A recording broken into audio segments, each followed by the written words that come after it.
Welcome to Elmika Project. Pocong merupakan salah satu makhluk astral yang cukup fenomenal di Indonesia. Banyak orang mengira sosok pocong muncul karena pada saat seseorang meninggal, tali pocongnya lupa untuk dilepaskan. Sehingga arwahnya penasaran, kemudian berjalan ke sana kemari, menemui banyak orang dengan tujuan untuk meminta pertolongan supaya tali pocongnya itu dilepas. Namun benarkah demikian? Sosok pocong sudah melegenda di Indonesia sudah dari berpuluh-puluh tahun yang lalu.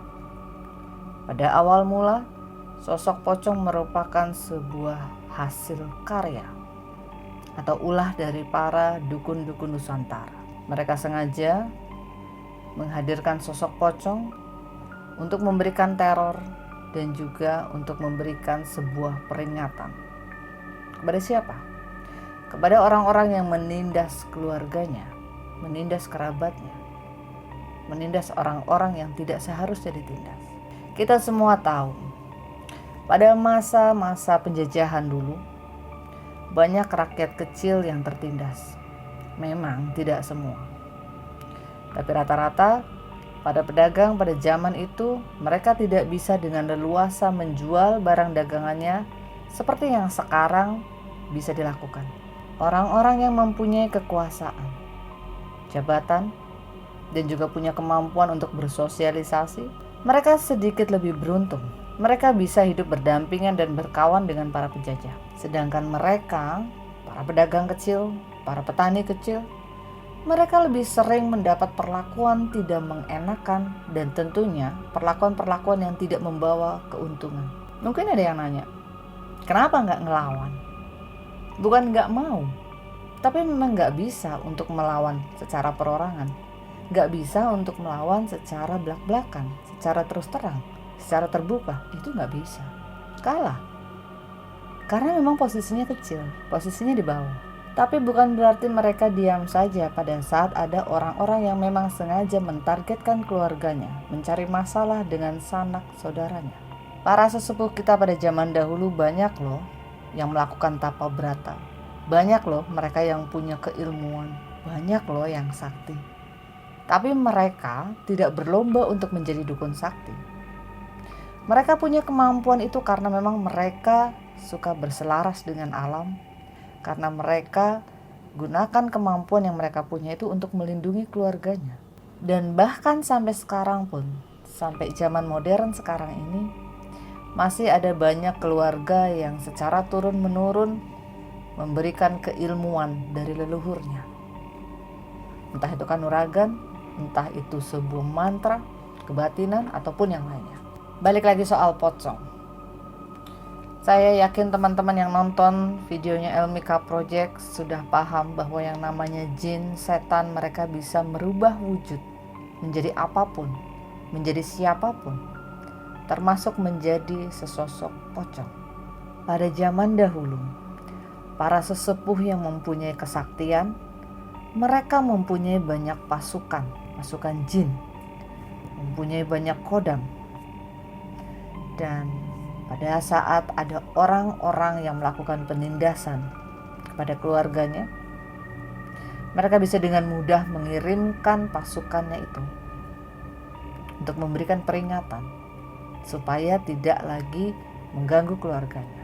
Salah satunya yang mereka lakukan adalah dengan mengirim pasukan jinnya dengan membentuk sesosok pocong, menyerupai pocong.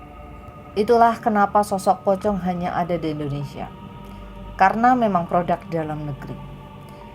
Namun, walaupun cuma ada di Indonesia, bukan berarti sosok pocong ini hanya halusinasi semata, atau hanya sekedar cerita dongeng yang diceritakan turun-temurun. Sosok itu memang ada, makhluk itu memang ada, karena sudah terbentuk berpuluh-puluh tahun yang lalu. Dan sudah ada ribuan dukun di Indonesia yang mematerialkan sosok itu, yang membentuk sosok itu. Sejak zaman dahulu sampai dengan hari ini, sosok pocong merupakan salah satu wujud makhluk astral yang cukup ditakuti.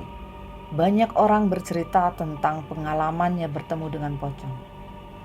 Tapi banyak dari mereka yang lupa akan sejarah keberadaannya. Seiring berjalannya waktu, makin banyak cerita, makin bergeser pula sejarahnya. Sampai-sampai ada cerita bahwa itu adalah arwah dari orang yang meninggal, di mana tali pocongnya lupa untuk dilepaskan. Ada pula yang bercerita bahwa itu adalah makhluk jadi-jadian. Ada juga yang bilang itu adalah untuk pesugihan. Ada berbagai macam versi, karena memang usia dari perjalanan si makhluk ini bukan hanya 1-2 tahun. Perjalanannya sudah panjang. Udah banyak sekali pergeserannya. Aku mau kasih sedikit informasi di sini. Sosok pocong sesungguhnya dia tidak akan berkeliaran sembarangan. Waktu kemunculannya itu sesaat sebelum azan subuh. Atau boleh dibilang sekitar jam 4 pagi. Itu pocong yang sebenarnya. Sesungguhnya pocong tidak akan muncul sembarangan, apalagi hanya sekedar mengganggu orang yang melintas di wilayahnya. Kemunculan sosok pocong biasanya karena dia membawa sebuah pertanda bahwa akan ada berita negatif atau kejadian yang kurang menyenangkan, hal-hal yang tidak enak kepada orang yang melihat si pocong ini. Jadi sebetulnya yang jadi problem itu bukan pocongnya, bukan kita ngeliat pocong, tapi setelahnya kita mau ngalamin kejadian apa. Karena pada saat kita melihat pocong artinya kita akan mendapat kesialan. Dia ngasih tanda, dia ngasih warning. Dan yang kedua adalah pocong yang muncul merupakan makhluk kiriman dari dukun untuk memberikan teror kepada sebuah keluarga. Bersamaan dengan teror munculnya pocong, biasanya keluarga itu akan dibarengi dengan berbagai macam munculnya penyakit. Satu sembuh, satu datang lagi, dan itu biasanya satu keluarga kena semua. Jadi kalau kalian pengen nyari tahu lebih jauh tentang pocong, pengen ngadain penelusuran, silahkan tungguin sampai jam 4 pagi. Itu jamnya dia keluar.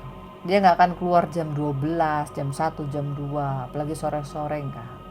Kecuali itu adalah pocong kiriman dukun. Sebelum aku upload video ini, kemarin sempat diskusi dengan beberapa kawan dan ada yang nanya, "Kak, kalau pocong itu bisa dijadiin pesugihan gak sih?" Bisa. Bisa dijadiin buat pelet gak sih? Bisa. Tinggal kamu bisa gak nemuin dukunnya yang memang bisa melakukan ritual itu. Karena untuk ritual itu gak semua dukun, gak semua paranormal itu bisa melakukannya. Bicara soal tempat favorit, mereka juga punya tempat favorit buat nongkrong.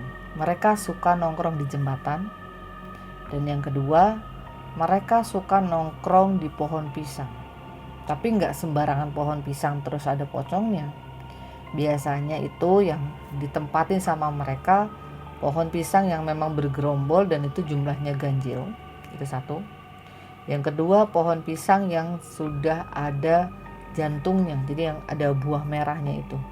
Nah, itu biasanya jadi tempat singgah favorit buat pocong. Ada banyak sekali kisah tentang perjumpaan dengan pocong.